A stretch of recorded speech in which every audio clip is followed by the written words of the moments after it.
Esse vídeo é um corte da live dos Meio Armadores. A gente está semanalmente na Twitch ou no Facebook. Acompanhe a gente no Instagram para ficar por dentro das nossas novidades e da nossa programação. Demorou? Bora pro vídeo.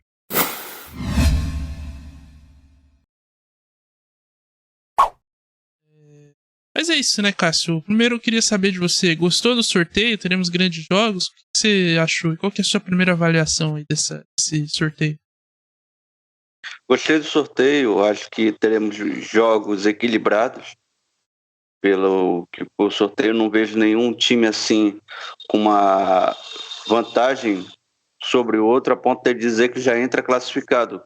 Diferente do que foi na fase anterior, que tivemos confrontos totalmente desequilibrados. Inclusive Fortaleza, que aplicou goleada, Bahia, que goleou também o Volta Redonda. Essa fase não, já está mais afunilada a Copa do Brasil e agora eu vejo equilíbrio em todos os confrontos. Seja equilíbrio por cima, seu Estevão Barros, seja o equilíbrio embaixo. Mas estão bastante nivelados aí essa fase da Copa do Brasil. Pois é, um sorteio que temos um clássico, né? Esperava-se que pudesse ter mais pelas equipes envolvidas, mas acabou que foi limitado a só. Então vamos aqui direto aos confrontos. Lembrando que os times da direita... antes deixa eu só passar a enquete aqui.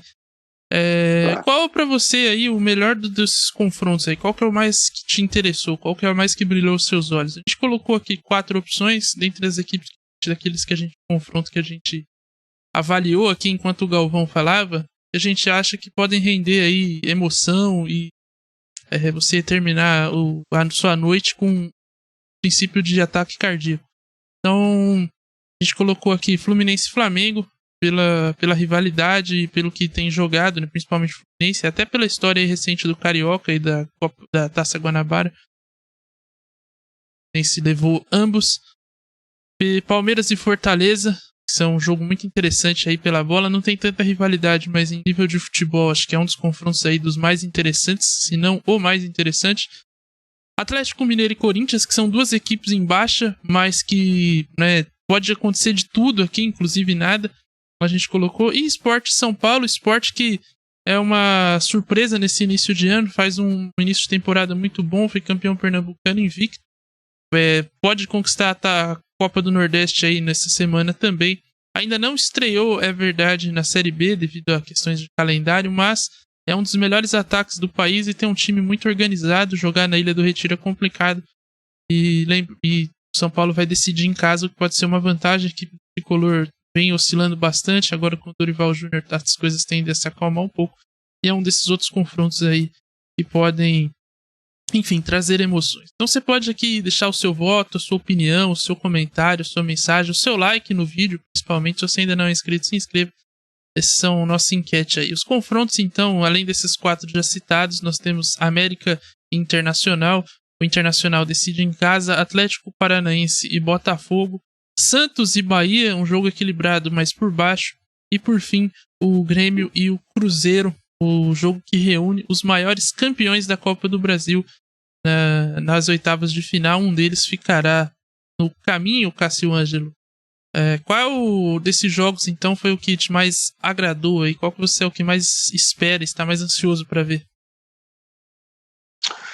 Como você bem citou, Estevão Barros, o Fla-Flu, pela rivalidade recente que eles estão tendo aí, inclusive o jogo lá da Taça Guanabara, que acabou em confusão, pancadaria, e o Felipe Melo sendo expulso injustamente, mas por ser o Felipe Melo, o árbitro achou que foi ele que começou a confusão. Uma cena pitoresca aí da arbitragem do Rio de Janeiro. Então, por essa questão deles terem se enfrentado já 2 vezes seguidas em finais do Campeonato Carioca, uma vez numa final da Taça Guanabara, e já terem se enfrentado também na Copa do Brasil, eu vejo esse confronto aí como um confronto divertido de se assistir, porque a gente espera aí uma rivalidade forte e quem sabe também mais uma confusão que é para alegrar aí a nossa noite. Sim. Também espero uma confusão. A gente não tem nada envolvido com esses times. Sempre é divertido você ver esse tipo de... além do Fluminense e Flamengo, A gente tem esse jogo entre Palmeiras e Fortaleza, Cássio Ângelo, que reúne aí duas equipes, os técnicos há mais tempo nos comandos de suas respectivas equipes, né? Abel Ferreira e Juan Pablo Vojvoda faz um trabalho excepcional no Fortaleza. Esse jogo, apesar de que o Palmeiras, né, a gente sempre comenta aqui que é um time bem mandrake, que vai lá e é eficiente, parece que está morto no jogo, de repente num contra-ataque mata o jogo e acaba com a graça. Mas é um jogo que vai exigir do Palmeiras, né? Porque o Fortaleza é uma equipe muito bem treinada, tem nesse início de ano um dos destaques da equipe é o volante Hércules, começou muito bem, é muito bom jogador. E o Palmeiras vai sofrer com o Fortaleza. Pode passar, tem time pra passar, mas não vai ser essa moleza toda não, hein? Eu vejo um confronto equilibrado e um confronto que vai ser divertido de se assistir, porque são duas equipes assim que jogam de forma completamente antagônicas. Eu vi o pedaço lá do jogo do Fluminense e Fortaleza no sábado, que o Fortaleza ganhou de 4-2. Fortaleza é uma equipe de muita intensidade física, claro que não é possível isso, mas tenta um máximo nos 90 minutos imprimir velocidade sobre o adversário. É uma equipe, como você falou, bem treinada, que já tem um padrão de jogo e uma ideia de jogo bem definida. Voltou o Thiago Galhardo, que joga agora como centroavante, eu acho que desde que saiu do Vasco, passou pelo Internacional, passou pelo Ceará, já assumiu que é centroavante, mas por ele ter essa característica de meia, ter jogado bastante tempo como camisa 10, o Thiago Galhardo ele é um jogador também que volta para construir jogada. E vai pegar a equipe do Palmeiras, que é uma equipe enjoada de se jogar contra, porque ela vai lá, ela segura a bola e ela acelera o jogo só quando é necessário. Então, por esse choque de ideias de jogo, de Abel Ferreira e de Juan Pablo Vojvoda, eu acho que vai ser um jogo interessante. Vamos ver como é que o Palmeiras vai se comportar contra esse Fortaleza, que não deve dar vida fácil para a equipe do Abel Braga. Mesmo se estiver perdendo, vai imprimir cada vez mais aí a força física para cima da equipe palestrina. Sim, o jogo promete muito. O rival do Palmeiras enfrenta o Atlético Mineiro. O Corinthians decide em casa. O primeiro jogo será Mineirão ou na Arena MRV. Eu não sei como é que tá aí o cronograma dos caras, mas se eu não me engano, até na Independência eles mandaram. Oi, Cássio? Vai ser no Mineirão esse jogo. Vai ser no Mineirão. Então, ainda não. O estádio do Atlético ainda não está inaugurado, está em processo está nos finalmente, mas ainda joga no Mineirão. Batendo Independência, o Atlético chegou a reclamar do gramado. Mas o fato é que o primeiro jogo será em Minas Gerais. Tem duas equipes, Cássio, que quando se iniciou a temporada projetava-se que poderiam estar em melhor situação, em uma melhor fase, mas que nesse início de temporada oscilam bastante. O Atlético ainda foi campeão mineiro, né, diante do América, mas o Corinthians foi eliminado no Paulistão pelo Ituano em casa, de maneira vexatória. Na Libertadores também tem uma situação complicadíssima, a gente vai falar do jogo do Corinthians daqui a pouco. Vive um drama aí, o Corinthians teve a proeza de conseguir ter quatro rodadas do Campeonato Brasileiro com 4 técnicos diferentes. Olha, trabalho excepcional de gestão do Duílio. É um confronto que tinha tudo para ser muito bom, mas é uma grande incógnita, né, Cássio? Sim. E 3 desses técnicos em menos de 10 dias, né? Sim. Teve o Fernando Lázaro demitido na quarta, na outra quarta foi o Cuca. E aí depois no sábado o Zidanilo, né? E surpreendeu a todos quando a gente descobriu que se chamava Danilo Andrade. Mas também foi só o que ele apresentou, né? O sobrenome dele. Porque, taticamente, a equipe do Corinthians foi inexistente contra o Palmeiras. Até o gol, quem teve que fazer foi o Palmeiras. Porque não era fácil pegar aquela bola ali do Roger Guedes e botar para o fundo da rede. Tinha que ter muita categoria, como tem o Piquerez. Mas chegou o Luxemburgo. Até o Adiel falou, a gente conversava ontem durante o intervalo show de Bahia e Vasco, Bahia, que o Luxemburgo é um treinador que vai chegar para implementar o simples lá no Corinthians. A mesma coisa que faz o Dorival lá no São Paulo. E o Luxemburgo eu não vejo um meio termo para ele. Ou ele vai dar certo no Corinthians ou ele vai dar errado. Não tem ali, ele vai fazer um trabalho mediano. Porque foi assim as duas passagens dele pelo Vasco. A primeira que ele vem, pega um elenco ok e chega até a Sul-Americana. Nas duas últimas rodadas tinha chance até de chegar na Libertadores, mas acabou tropeçando contra a Chapecoense no Maracanã, levando inclusive gol lá no último minuto.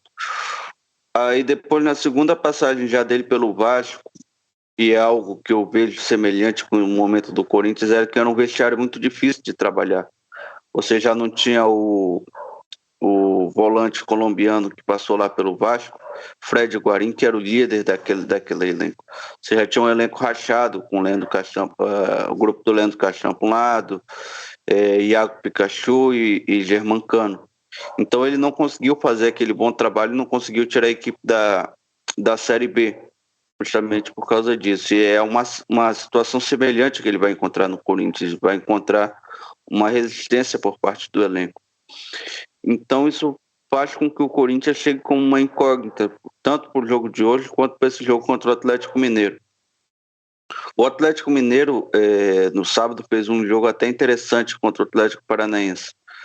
Se não fosse talvez os erros de arbitragem ou até o erro individual lá do Alex Santana, porque é discutível aquela cotovelada, mas como era o segundo amarelo, ele foi expulso. Aí o VAR interferiu, chamou, tirou o segundo amarelo e deu vermelho direto para o Alex Santana. Mas você tem o Hulk em ótima fase lá.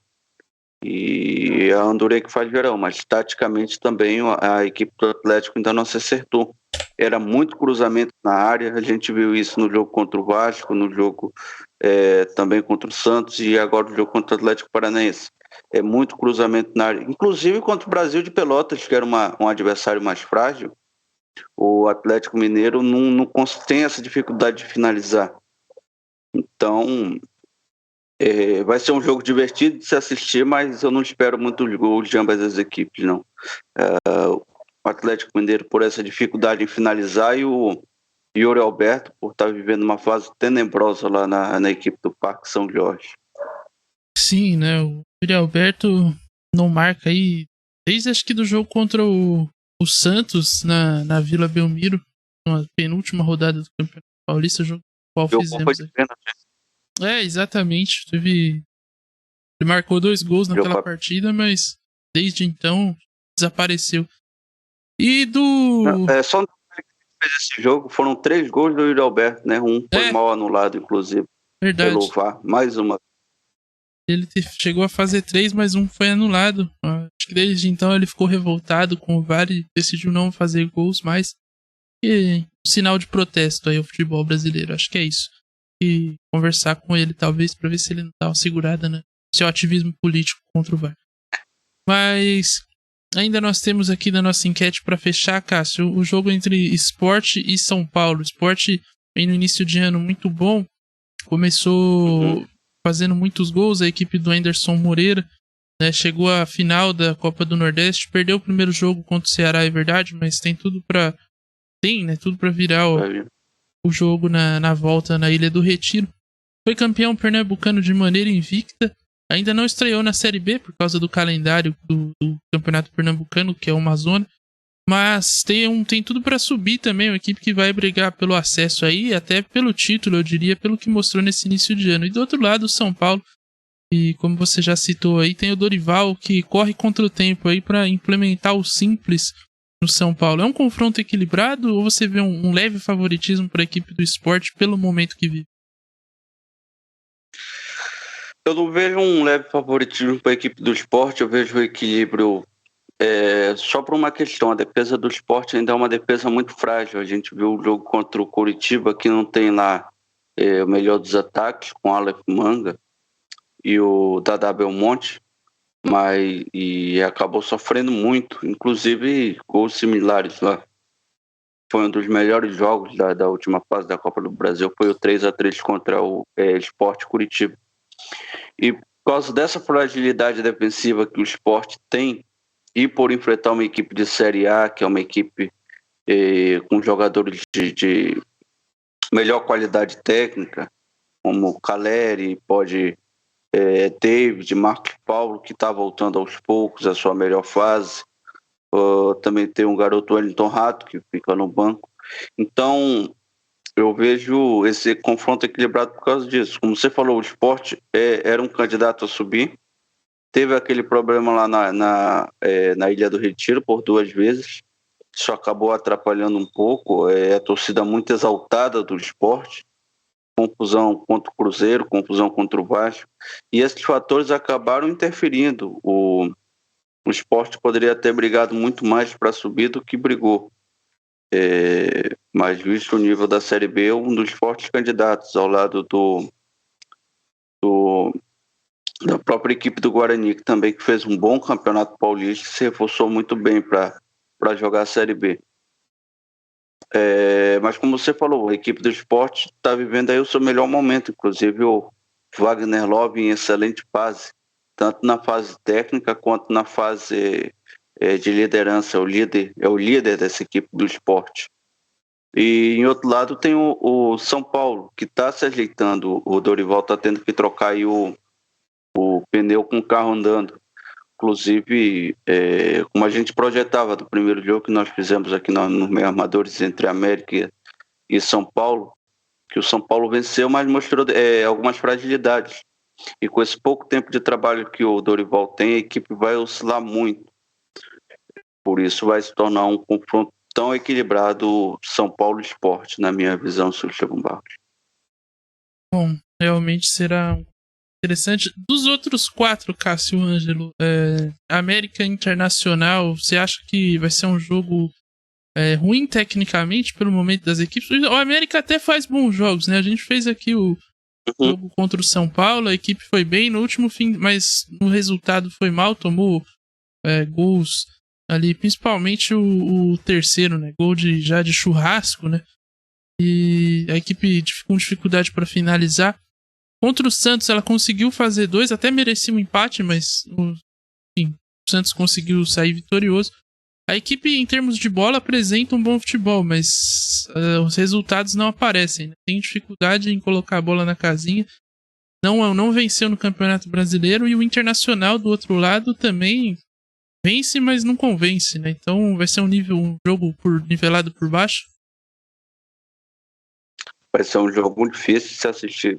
Como você falou, a equipe do América Mineiro, ela esbarra nas limitações técnicas dos seus 3 atacantes, tanto o Aloysio, o Boi Bandido, como os 2 outros que estão no banco, o Henrique Almeida e o Wellington Paulista, são atacantes que já viveram seu melhor momento físico na carreira. Hoje já estão em declínio, que é uma coisa natural de qualquer atleta. A idade vai chegando e a parte física já não vai sendo o forte. Então, o América tem essa dificuldade em colocar a bola entre as balizas. Mas tem um bom jogador lá, o Mateuzinho, que é a andorinha que tem que fazer verão. Às vezes o Everaldo joga bem, às vezes não, sujeito a chuvas e tempestades. E tem lá os 2 volantes lá, o Juninho e o Martins, que não são jogadores para desequilibrar uma partida tecnicamente. Você não pode esperar o diferente deles. Mas o que você pode esperar desses jogadores é um controle de bola, segurar a bola no meio campo e uma técnica um pouco mais apurada. Mas falta um pouco de entrega ainda desses 2 jogadores. Talvez eles não consigam fazer isso. Mas, por outro lado, a equipe do Internacional, que consegue vencer, aí o Internacional já totalmente diferente do América Mineiro, consegue vencer pela qualidade individual de alguns jogadores. Tem lá o Depena, tem o Wanderson, o próprio Tyson, que fisicamente já não vive o seu auge, mas tecnicamente ainda sobra no futebol brasileiro. E o Mano Menezes tem que trabalhar com um elenco muito curto. Contra o CSA, alguns jogadores estavam sentindo fisicamente por causa tinham jogado no domingo contra o Fla, vencido, um jogo que exigiu muito fisicamente deles, aí teve a viagem para Maceió. Então a equipe do Internacional sentiu muito o desgaste físico. E aí eu vi como o Mano trabalha com um elenco curto, tinha que muitas vezes colocar jogadores ali da base, como o Tauan, o próprio Fabrício, que são bons jogadores, mas você não pode colocar responsabilidade em cima desses jovens talentos aí do Internacional. Então, por isso vai ser um jogo difícil também de se assistir, assim como vai ser Corinthians e Atlético Mineiro. E Bahia e Mas eu Santos acho também. que, nossa, esse Bahia e Santos vai ser tenebroso, porque nós fizemos ontem o jogo do Bahia. O Bahia é ruim, mas o Renato Paiva lá se desdobra taticamente. E a equipe até consegue criar, mas aí jogador que tropeça na bola, jogador que não acerta a direção do chute, não consegue chutar uma bola para frente para rifar, chuta a bola para cima. Então, e o Santos é aquela coisa, vai se esforçar muito para ficar na Série A do Campeonato Brasileiro. Vai ter que vencer os confrontos diretos na Vila Belmiro, não vai poder deixar escapar pontos. E se beliscar alguma coisinha fora de casa ou contra qualquer clube grande, já vai sair no lucro. Mas, tecnicamente, as duas equipes são ruins. Embora o Santos tenha alguns jogadores ali que podem desequilibrar, como o Marcos Leonardo, o Ângelo, o próprio Lucas Braga lá, que eu não sei se já se recuperou da pubalgia. Mas, e um bom zagueiro que o Santos achou lá no Cuiabá, que é o Joaquim. Sim. Mas, tecnicamente, vai ser ruim esse jogo Santos e Bahia. E ainda faltam os últimos 2 jogos, né? Atlético Paranaense e Botafogo. Pelo que o Atlético apresentou nesse início de ano e pelo que o Botafogo vem jogando, o Fogão é favorito a esse confronto. O Botafogo, inclusive, decide em casa, né? Curiosidade é que os 2 gramados são sintéticos, então não será um fator decisivo aí, né? Geralmente algumas equipes reclamam do Atlético Paranaense, ou o Botafogo agora no Newton Santos também é sintético, então em tese tudo equilibrado, Cássio. Vai ser um jogo interessante de se assistir, porque as duas equipes gostam de imprimir velocidade. E o garoto Vitor Roque tá jogando muita bola com a camisa do Atlético Paranaense. Eu vi o pedaço final lá do jogo Atlético Mineiro e Atlético Paranaense, porque nós fizemos Palmeiras e Corinthians, aí demorou um pouquinho, eu só consegui ver a parte final lá do jogo. E o que o Vitor Roque pega na bola e a gente já espera uma coisa diferente, cara.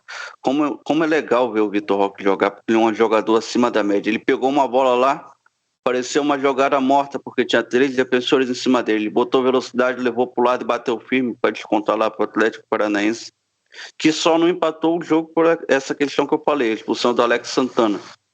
Mas a equipe do Paulo Turra lá não se entrega. E ele tem a vantagem de ter trabalhado com o Filipão ano passado e conhecer o elenco que ele tem na mão. E por outro lado, o Botafogo está vivendo aí uma fase espetacular.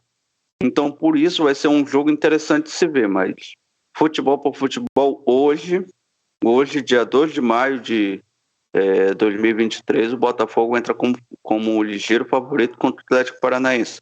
Mas que vai ser um jogão, vai. E quem passar dos dois vai chegar grandão aí para a próxima fase da Copa do Brasil. É verdade, vai ser um time aí solto, né? Livre, leve e solto, porque não vai ter muita pressão. Adversários que vão ser difícil enfrentar fora de casa, né? Tanto o Botafogo quanto o Atlético Paranaense. Então, vão chegar forte aí quem passar as quartas de final. E por fim, Grêmio e Cruzeiro, que tradicionalmente em Copa do Brasil seria um confronto para parar o Brasil, visto que são os maiores campeões, se eu não me engano, 6 títulos para cada, ou 5 para o Grêmio, agora não lembro. Mas devido à fase e o momento do Grêmio, que é de instabilidade, a equipe voltou de uma Série B, assim como o Cruzeiro também. Inclusive as duas equipes se enfrentaram no passado na Super Série B, o Cruzeiro se deu melhor, foi campeão. Hoje o Cruzeiro, pelo que apresentou, inclusive as equipes se enfrentaram recentemente, o Cruzeiro venceu por 1-0, jogando um bom futebol. O Pepa parece que está conseguindo implementar uma ideia de jogo, manter na verdade o que o Pesolano vinha fazendo, dando continuidade. E o Grêmio, Cássio, perdido ainda, né? Esse início de brasileiro do Grêmio muito abaixo tecnicamente, a equipe com muita dificuldade de pôr seu jogo, meio campo lento, o ataque pesado, mas segundo o Renato é o melhor futebol do Brasil. Não sei se a República do Rio Grande do Sul já pediu independência do Brasil, que é a única explicação pro Renato dessa declaração. O Grêmio é o seguinte, o Grêmio contratou o Luís Soares e agora toca a bola no Soares e espera ele decidir tecnicamente. Tecnicamente é acima da média do futebol brasileiro e ele sim desequilibra qualquer partida, o Luís Soares. Mas o Grêmio ainda não entrou na rotação do Campeonato Brasileiro. Fez ali, se eu não me engano, a primeira rodada onde ele venceu. E aí o Renato deu essa declaração que já era o melhor futebol do Brasil. Mas é uma equipe até que claudicante. A gente projetava até que o Grêmio poderia chegar à Libertadores, mas eu acho que Sul-Americano ali pode ser uma realidade para a equipe do Renato Portaluppi. Enquanto o Cruzeiro, como você falou, o Pesolano fez um ótimo trabalho ano passado, deixou uma ideia de jogo, e aí o Pesolano foi promovido, já está no Real Valladolid, e aí o Pepa chega para assumir o Cruzeiro. O Cruzeiro que está fazendo um bom campeonato brasileiro, apesar da derrota para o Corinthians, ele fez um excelente jogo na primeira rodada, e daí venceu o Grêmio, venceu o Bragantino no último final de semana, com até uma ligeira autoridade. Então, pelo momento ruim do Grêmio, pelo momento de ascensão do Cruzeiro, inclusive lá com o Gibagol, o Cruzeiro entra até com uma responsabilidade de eliminar a equipe do Renato Portaluppi. Mas é aquilo, né? O Renato e o Grêmio são equipe copeira. Não dá nunca para dispensar elas quando chega numa Copa do Brasil. Sim, o Renato tem a estratégia de poupar todo mundo no Brasileirão e foda-se, né? Então, não sei se ele vai poder se dar esse... no Campeonato Brasileiro, não sei se ele vai poder se dar esse luxo esse ano, visto que a equipe começou mal, mas ele não vai pensar duas vezes, se puder, em poupar a equipe no final de semana e quarta-feira e com os titulares contra o Cruzeiro, já que a equipe também, fisicamente, já tem suas limitações, já é uma equipe com idade avançada, alguns jogadores, o próprio Soares já tá na casa aí dos 37, 38 anos, então pode ser um fator também. Ele tem que poupar, né? Exatamente. Ele é quase que mandatório. Poupou contra o ABC, quase que a vaca pega o caminho do brejo. Exatamente. Então, é uma questão aí, um fator que pode ser decisivo. Então tá aí são os confrontos das oitavas de final. Lembrando que as quartas de final também serão sorteadas. As semis, acho que as semis não. E a partir das quartas já tem chaveamento. Afinal, acho que não. E a final, só o mando de campo que é sorteado. Mas a partir das quartas já tem o chaveamento e aí não precisa mais sorteio. O sorteio será o próximo de quem passar desta fase.